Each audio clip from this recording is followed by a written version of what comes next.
اعوذ باللہ من الشیطان الرجیم بسم اللہ الرحمن الرحیم۔ اللہ تبارک و تعالیٰ کے نام سے شروع جو بڑا مہربان اور نہایت رحم کرنے والا ہے۔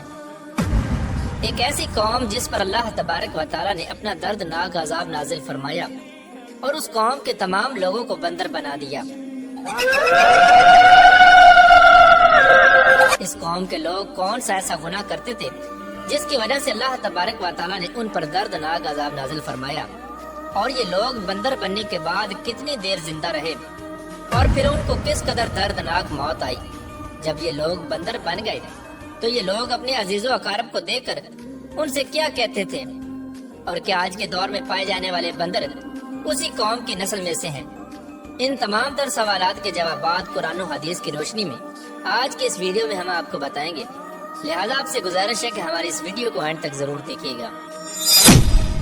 انسانوں کے بندر بننے کی ابتدا حضرت داؤد علیہ السلام کے دور سے ہوئی۔ اس واقعے کا پس منظر کچھ یوں ہے۔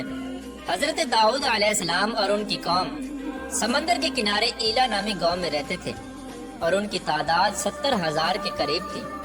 یہ قوم بڑی ہی خوشحال تھی اور اللہ تبارک و تعالیٰ کی فرما بردار قوم تھی۔ اس قوم کو اللہ تبارک و تعالیٰ نے بے شمار نعمتوں سے نوازا تھا۔ ہر طرف سرسبز و شاداب باغات اور ہر طرف ہریالی ہی ہریالی تھی، اور اللہ تبارک و تعالیٰ کی بے پناہ کرم نوازے تھی۔ یہ لوگ اپنی اس زندگی میں بہت ہی خوش تھے۔ حضرت داؤد علیہ السلام کی قوم چونکہ سمندر کے کنارے رہتی تھی تو اللہ تبارک و تعالیٰ کا ان پر یہ خاص کرم تھا کہ سمندر کے اس کنارے پر بے پناہ مچھلیاں آتی تھیں جن کا یہ لوگ کاروبار کرتے تھے اور بہت ہی خوشحالی والی زندگی گزارتے تھے۔ جب یہ قوم اللہ تبارک و تعالیٰ کی نعمتوں کی وجہ سے خوشحال ہو گئی تو اللہ تبارک و تعالیٰ کی نافرمانی پر اتر آئی اور طرح طرح کے گناہوں کے اندر مبتلا ہو گئی۔ اور پھر ایک دن اللہ تبارک و تعالیٰ نے اس قوم کا امتحان لینے کا ارادہ کیا اور حضرت داؤد علیہ السلام کو وحی بھیجی کہ اپنی قوم سے کہہ دیں کہ وہ سنیچر کے دن یعنی ہفتے والے دن مچھلی کا شکار کرنا بند کر دیں۔ اس طرح اللہ تبارک و تعالیٰ نے حضرت داؤد علیہ السلام کی قوم پر ہفتے والے دن مچھلیوں کا شکار حرام فرما دیا، اور پھر یہاں سے اس قوم کی بربادی شروع ہو گئی۔ حضرت داؤد علیہ السلام نے اپنی قوم کو بتایا کہ اللہ تبارک و تعالیٰ نے ہفتے والے دن مچھلیوں کے شکار کو حرام قرار دے دیا ہے، تو وہ لوگ بہت ہی زیادہ پریشان ہو گئے اور ساری قوم سر جوڑ کر بیٹھ گئی، کیونکہ ہفتے کا دن ہی وہ دن تھا جس میں مچھلیاں وافر مقدار میں آتی تھیں اور خود بخود کنارے پر آ جاتی تھیں، اور باقی دن ایسے تھے کہ بہت کم اور نہ ہونے کے برابر مچھلیاں پکڑی جاتی تھیں۔ اس قوم کا گزر بسر چونکہ مچھلیوں کی شکار پر تھا، اس وجہ سے اللہ تبارک و تعالیٰ کا یہ حکم سن کر یہ قوم پریشان ہو گئی۔ یہ نہیں جانتے تھے کہ اللہ تبارک و تعالیٰ کی طرف سے یہ ایک آزمائش ہے۔ پھر ایک دن شیطان نے ان کو وسوسہ ڈالا کہ سمندر سے نالیاں نکال کر خشکی میں بڑے بڑے حوض بنا لیے جائیں۔ جب ہفتے والے دن مچھلیاں آئیں گی تو وہ نالیوں سے ہو کر ان بڑے بڑے حوضوں میں آ جائیں گی، اور اس طرح پھر ان نالیوں کا منہ بند کر دیا جائے، اور پھر اگلے دن یعنی اتوار والے دن ان کو پکڑ لیا جائے۔ شیطان نے اس قوم کے لوگوں کو ورگلایا کہ اس طرح ہم ہفتے والے دن شکار سے بھی بچ جائیں گے اور مچھلیاں بھی ہاتھ آ جائیں گی اور وہ بھی پکڑی جائیں گی۔ بہت سے لوگوں کو یہ ہلا بازی اچھی لگی اور انہوں نے ایسا کرنا شروع کر دیا اور سمندر سے چھوٹی چھوٹی نالیاں نکال کر بڑے بڑے حوضوں میں ڈال دی، جس کے ذریعے وافر مقدار میں مچھلیاں ان حوضوں میں داخل ہو جاتی۔ اس قوم کے بدبخت لوگوں کو شیطان کا یہ ہیلا بہت پسند آیا، لیکن اس قوم نے یہ نہ سوچا کہ جب مچھلیاں سمندر سے حوض میں آ کر قید ہو گئی تو پھر مچھلیوں کا شکار ہی ہو گیا، اس لیے یہ شکار بھی ہفتے والے دن ہی قرار پایا جو اللہ تبارک و تعالیٰ نے حرام قرار دیا تھا۔ اس موقع پر یہودیوں کے 3 گروہ ہو گئے۔ کچھ لوگ ایسے تھے جو شکار کے اس شیطانی ہلے سے منع کرتے تھے اور ناراض و بیزار ہو کر شکار سے باز رہے، اور کچھ لوگ اس کام کو دل سے برا جان کر خاموش رہے، لیکن انہوں نے شکار نہ کیا اور دوسروں کو منع بھی نہ کرتے تھے، بلکہ یہ لوگ منع کرنے والوں سے یہ کہتے تھے کہ تم لوگ ایسی قوم کو نصیحت کرتے ہو جنہیں اللہ تبارک و تعالیٰ ان قریب ہلاک کرنے والا ہے اور ان پر اپنا دردناک عذاب نازل فرمانے والا ہے۔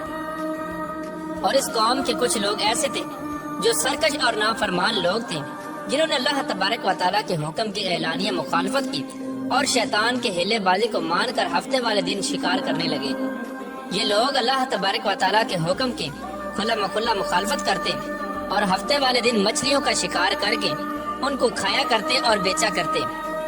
پیارے دوستو، حضرت داؤد علیہ السلام کی قوم کے 1200 ایسے نافرمان افراد تھے جو منع کرنے کے باوجود بھی ہفتے کو ان نالیوں کے ذریعے شکار کرتے رہے۔ حضرت داؤد علیہ السلام نے ان 1200 نافرمانوں کو اللہ تبارک و تعالیٰ کے عذاب سے ڈرایا کہ وہ اللہ تبارک و تعالیٰ کی اس نافرمانی سے باز آ جائیں، لیکن وہ لوگ باز نہ آئے اور کھلے عام شکار کرنے لگے۔ چنانچہ وہ لوگ جو اس بات کو برا جانتے تھے، ان لوگوں نے اپنے اور ان نافرمانوں کے درمیان ایک دیوار کھڑی کر دی، جس کی ایک طرف وہ 1200 نافرمان رہتے تھے اور دوسری طرف وہ لوگ تھے جو شکار سے باز رہے۔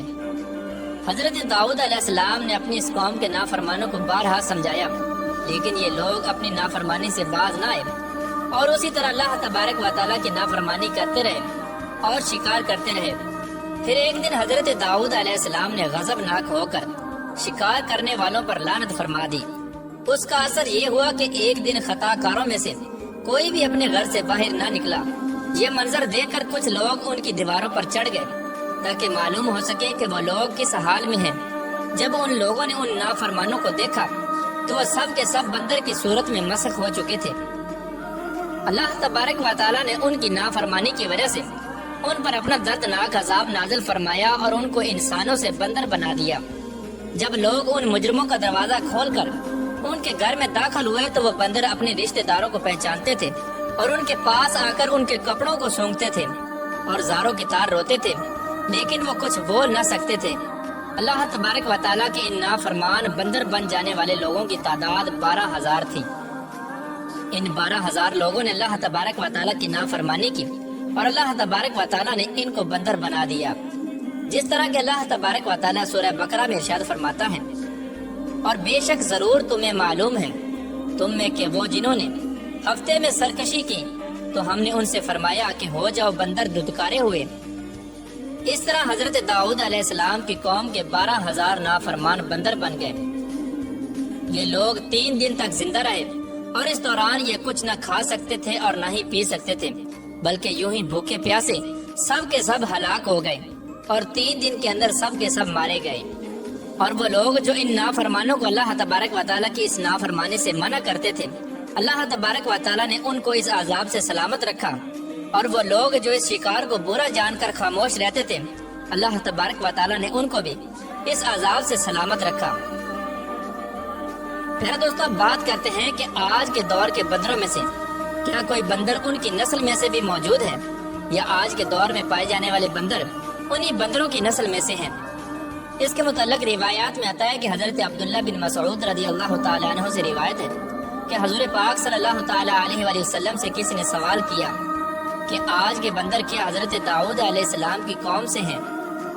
تو حضور نبی کریم رؤوف الرحیم صلی اللہ تعالیٰ علیہ وآلہ وسلم نے ارشاد فرمایا کہ اللہ تبارک و تعالیٰ جس قوم پر عذاب بھیجتا ہے یا ان کی شکلوں کو مسخ کرتا ہے تو یہ عذاب انہی پر ہوتا ہے جن پر وہ عذاب نازل ہوا تھا، اور اس کے بعد اللہ تبارک و تعالیٰ ان لوگوں کو ہلاک کر دیتا ہے اور ان کی آگے نسل نہیں بڑھتی۔ اس لیے یہ بات غلط ہے کہ کچھ لوگ یہ سوچتے ہیں کہ آج کے بندروں میں بھی حضرت داؤد علیہ السلام کی قوم کے بندر بننے والوں کی نسل موجود ہے۔ ایسا کچھ بھی نہیں ہے۔ وہ لوگ صرف اور صرف 3 دن زندہ رہے اور اس کے بعد سب کے سب ہلاک ہو گئے، اور اللہ تبارک و تعالیٰ نے اس قوم کے نافرمانوں کو صفحہ ہستی سے مٹا دیا۔